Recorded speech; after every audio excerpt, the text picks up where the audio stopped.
Hey guys, a few weeks ago, D&D Daily and I did a collaboration for a character build. It was a flavor build challenge, and it was super fun, so we decided to invite other members of the community to do some build challenges along with us. This week, Treantmonk's Temple is joining in on the fun, and we are all building a character based on a concept. This week's concept, an herbalist who found strange plants and fungus. That is it. Very curious to see what everybody else did with this one. What I did with it is, I think, just super out of the box, and it ties into one of the things I love most, which is cosmic horror, so I'm excited to share it with you guys. If you're new to this channel, I'm your innkeeper, and I do a lot of videos on analyzing subclasses, classes, and spells. My most popular right now is my sorcerer series. I have over 25 videos on the sorcerer class, subclasses, and spells, analyzing every single aspect of the sorcerer. Check it out. I will put it in the video description for you to look at it. I do other videos as well, including other spell analysis and guides and things like that. I'm not a super optimizer, but I do like to have a balance between flavor and optimization, which leads us to today's video. We are doing a character build. It's not going to be the most optimized character. It is a flavor build, so therefore we're going to be building mostly with flavor and optimizing within the parameters of that flavor. With all that said, welcome to the Twisted Tentacle Inn. I'm your innkeeper, and today we'll be building Glendglupta, the herbalist.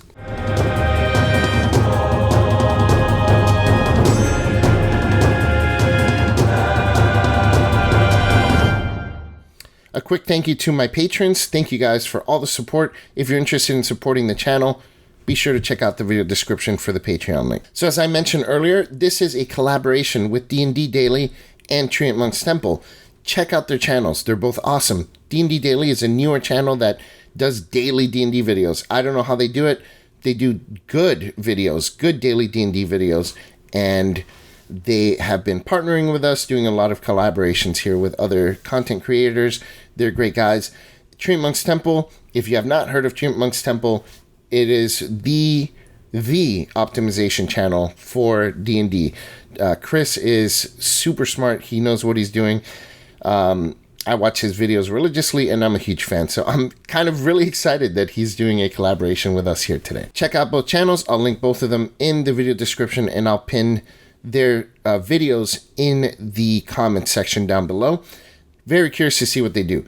For me, what I'm doing is I'm using cosmic horror as kind of inspiration for this character. So if you've ever read or watched The Color Out of Space from H.P. Lovecraft, then you kind of are going to know what this is about.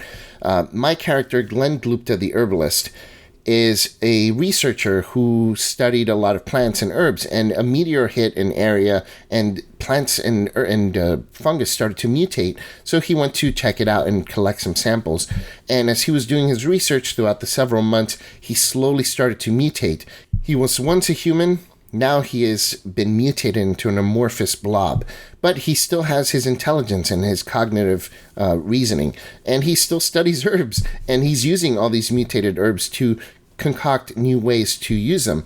The herbs as they were, and the fungus, have hallucinatory properties, healing properties, as well as mind control properties. They affect your brain with these fungal spores. So that is the basic concept of this character. As far as use within a party, don't think of this character as a wizard. Even though I'm mostly going to be picking wizard spells, this is not a utility character. It's mostly going to specialize in exploration as well as single target control with a little touch of healing and support for other party members. So let's go ahead and get started. For race, obviously, we're going to be picking the plasmoid. If you don't know what a plasmoid is, this was released with the Spelljammer box set. Probably one of the only good things to come out of that box set was this race.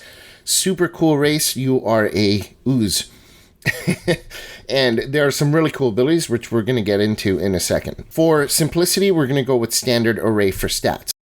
We're going to pick a strength of 12, dex 13, con 14, intelligence 15, wisdom 10, and charisma 8. For our proficiencies, we'll go with medicine and athletics. This guy was an herbalist. He knows how to use herbs for medicinal purposes. Even though athletics is not part of this character's background, we'll need it later for the build. This character was a student of the arcane arts for a bit, so he did have a little bit of spellcasting before he went into his transformation. For ability score bonuses, we're going to do something that nobody ever does. I never do, but for this character, we're going to need to do is take 3 +1s.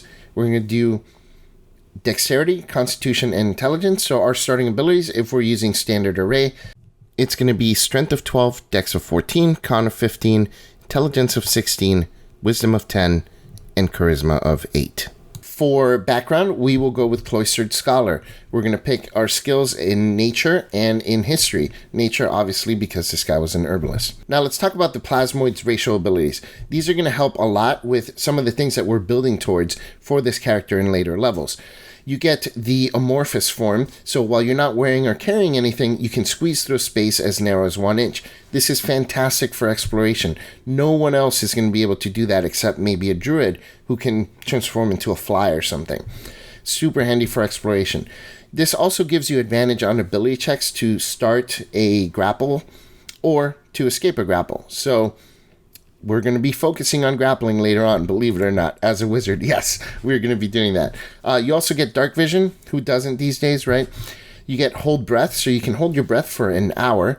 Super handy for when you're grappling things. A lot of people forget this, but when you're grappling a creature, you are able to drag them. So you can move at half your movement speed and drag a creature that you're grappling.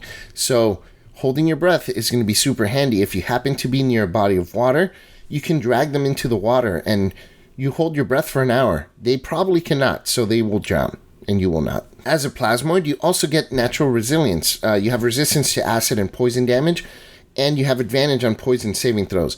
Poison is super common in a lot of campaigns, so I love that we get this. It's a very, very nice defense. And you can shape yourself. You can, grow arms, fingers, legs, or just be a blob. Right? Super cool. And as a bonus action, you can actually use a pseudopod to grab things 10 feet away.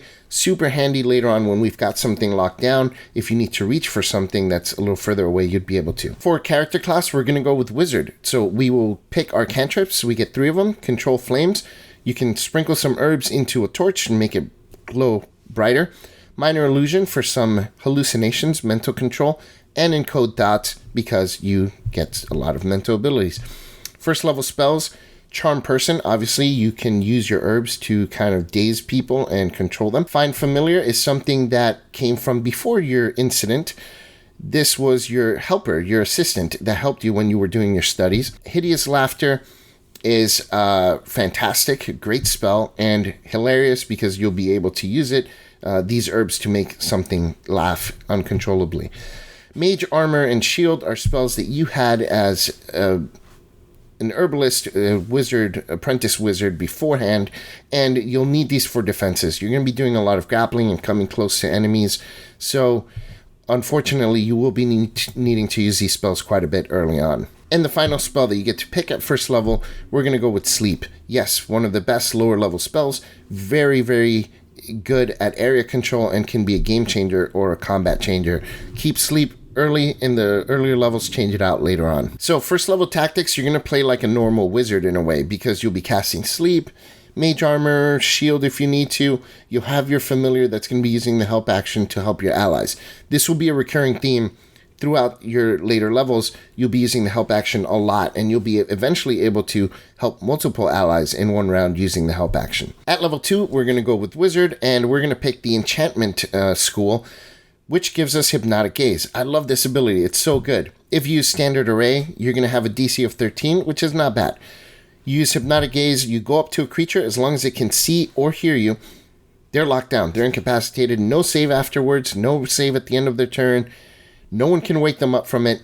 There's no Dispel magic on it. I mean, they're literally, it's impossible for them to get out of it unless you are killed, right? And a lot of people don't know this, but later on, you can use invisibility alongside this and get right up close to people without risking getting hit, because Hypnotic Gaze says the creature must be able to see or hear you. It doesn't need to do both, right? So as long as it can hear you, you can be invisible, stealthy, and still whisper sweet nothings, sprinkle your little herbs on them or your little spores from your fungus and get them incapacitated. It's such a cool ability. It's one of my favorite wizard abilities. For spell, we're going to pick grease. It's going to be like the oils of these herbs that you've extracted. Grease up the floor. If you need to cast it, you'll have it.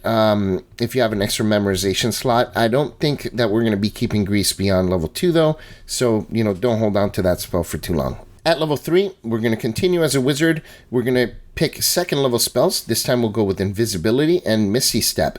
The way I envision Misty Step is as a blob, you kind of just dissolve into the ground and then move to where you're going and then reform yourself, your blob self, wherever your destination is. I think it's super thematic if you think about it that way, and it's really cool.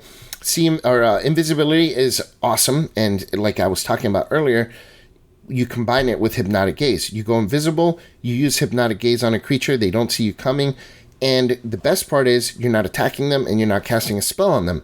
Hypnotic Gaze is just an ability. Therefore, you do not lose your invisibility. As long as you maintain concentration, you can use Hypnotic Gaze while remaining invisible. Really cool combination there. And throughout all this, your familiar is still using the help action on your allies to help them improve and increase their chances to hit on their attacks. At level 4, you get an ability score improvement. So we're going to go with Intelligence of +2. I did want to go with a feat right away, but unfortunately, I do not want this character to be useless. So we do need to get our intelligence up at least to an 18. So that is exactly what we're doing. We'll go ahead and pick a feat next time. For spells, we went with Wither and Bloom and Crown of Madness. Crown of Madness is very thematic. You're making them mad with the spores of your fungus.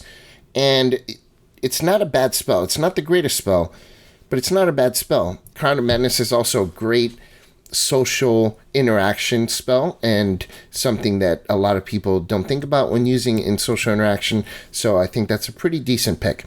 Wither and Bloom is a spell I generally don't like. I don't like spells that force a Constitution save. Too many enemies have very high Constitution saving throws, and so this spell is very unlikely to do a lot of damage. But because it's thematic, I went with it.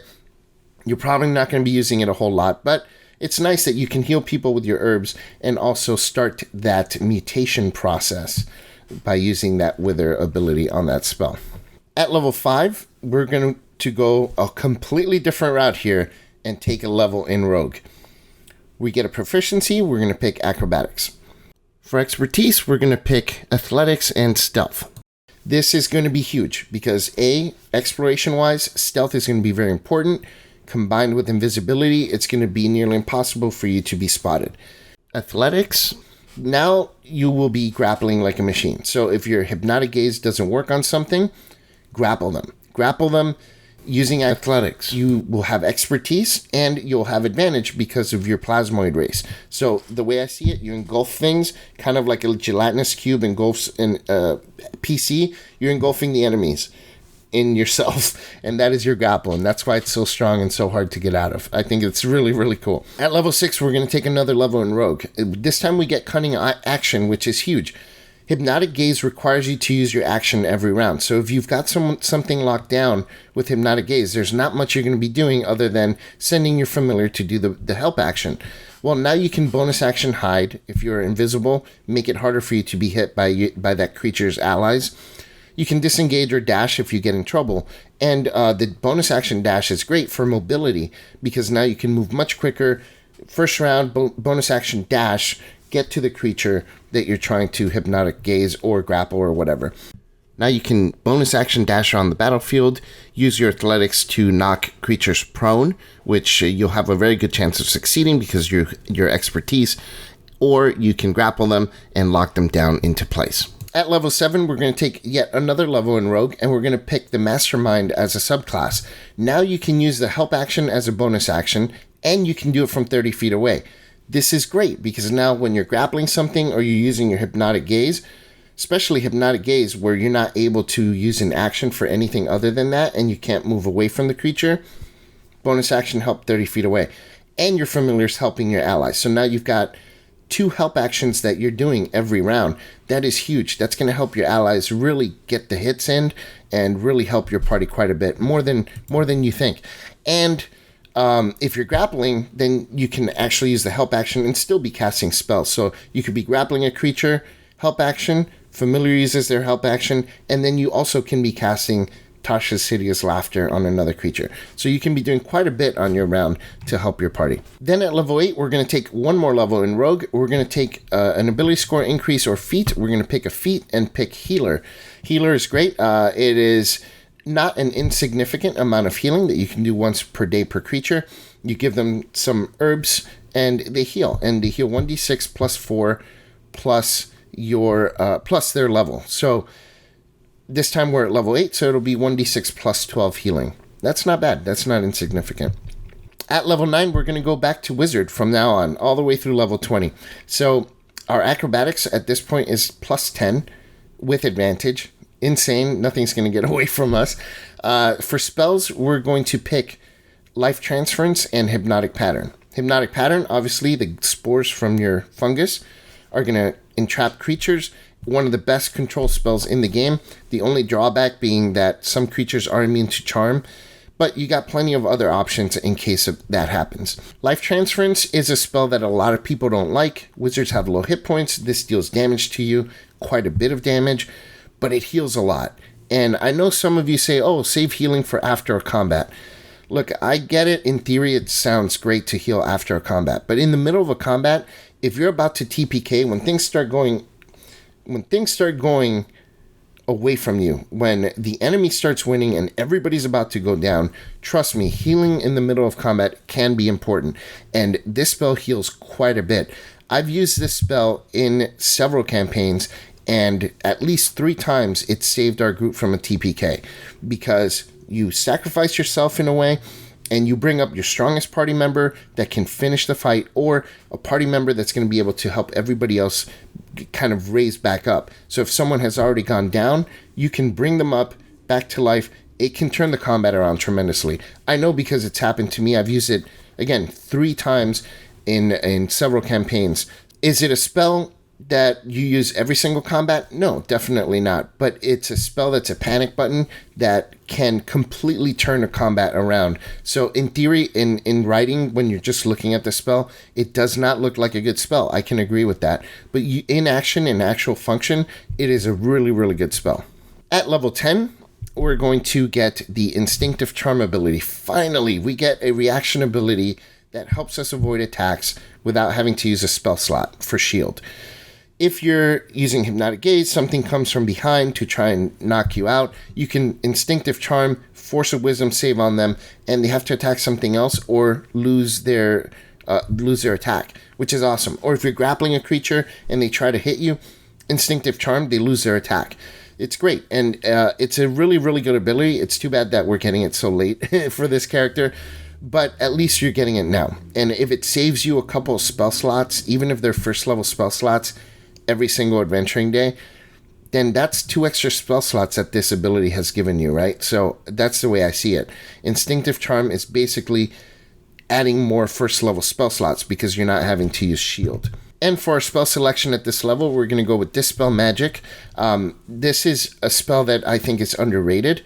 It's overshadowed by Counterspell, and I understand why, but if you're interested in seeing a comparison between the two or the different uses and functions for the two, I made a video comparing them, and I'll link it in the video description. By level 11, Glenn has finally found a way to accelerate the mutation properties of these herbs, and therefore he is going to pick Polymorph. Polymorph is going to transform creatures into something completely different, and it's super thematic because that is what happened to Glenn.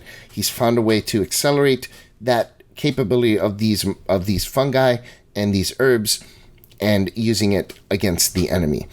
We're also going to pick Greater Invisibility as our other spell. Greater Invisibility is such a good spell, and combined with Hypnotic Gaze and your other, stealth abilities, I think it's going to be super, super handy. At level 12, we're going to get an ability score increase. We're going to do one of 2 things. If you want to be optimized, go ahead and boost your intelligence to 20. Otherwise, take the chef feat. I think it's hilarious and super thematic for this character who now can cook these herbs and fungus into little meals that he gives to his party members so they can eat them later and heal from them. I think that's super cute and super thematic. For spells, we're going to get 4th level spells. We'll pick Sickening Radiance. How thematic is that? The mutation abilities of these herbs, he's learned to increase the capability, and now it's kind of like a radioactive area that he creates. We're also going to pick Phantasmal Killer because, illusions and messing with people's minds, and why not Phantasmal Killer? At level 13, we get more spells. We're going to pick Modify Memory and Seeming. Modify Memory is great for social interaction. If you're using charms on creatures or, manipulating them, Modify Memory is a great way to keep your party from being persecuted by people that then get mad at you for doing that to them. Seeming is a great illusion spell. And again, hallucinations, why not? So from this level on, we're not going to be doing any more breakdown of character options, because at the later levels you really don't get too much else other than just more and more spells. So I'll just go over the spells that we're going to pick as we get to the higher levels all the way up to level 20.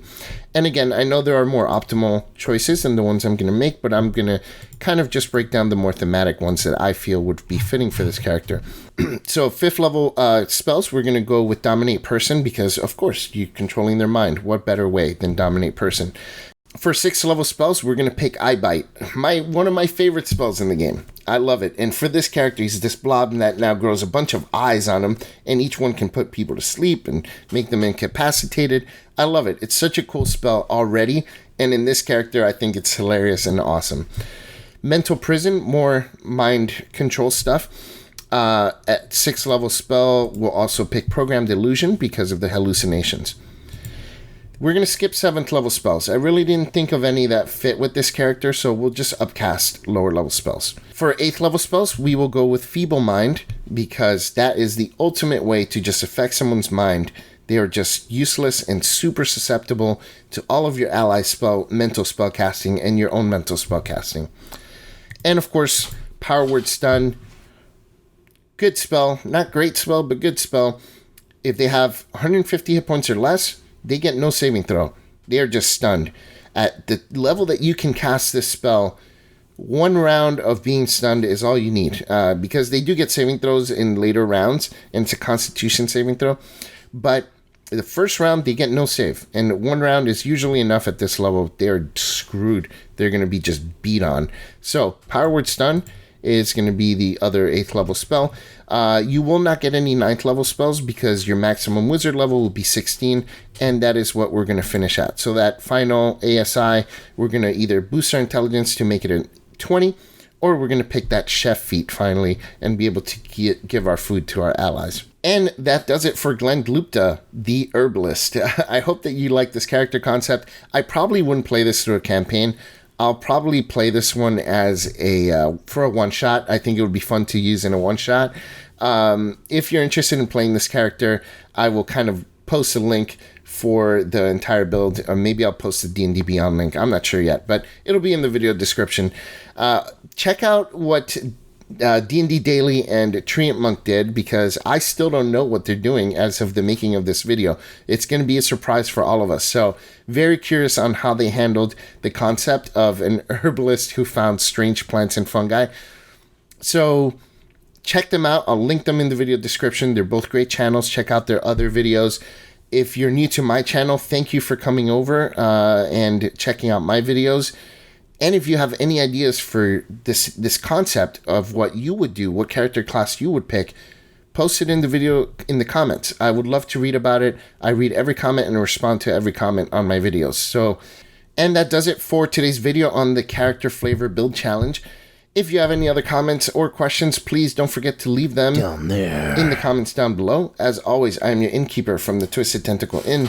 Check in anytime. I'll talk with you then. Ooh, redid the entire video.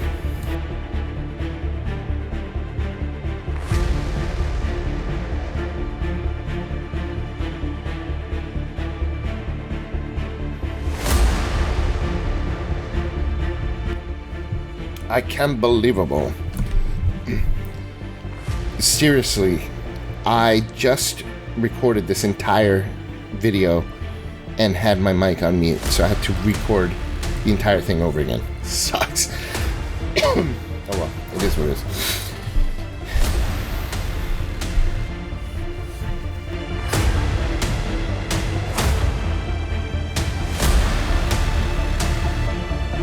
are doing a character build, it's not going to be the most optimized character. It is a flavor build, so therefore we're going to be building mostly with flavor and optimizing within the parameters of that flavor. So, all that said, welcome to the Twisted Tentacle Inn. I'm your innkeeper, and today we'll be building Glen Gupta.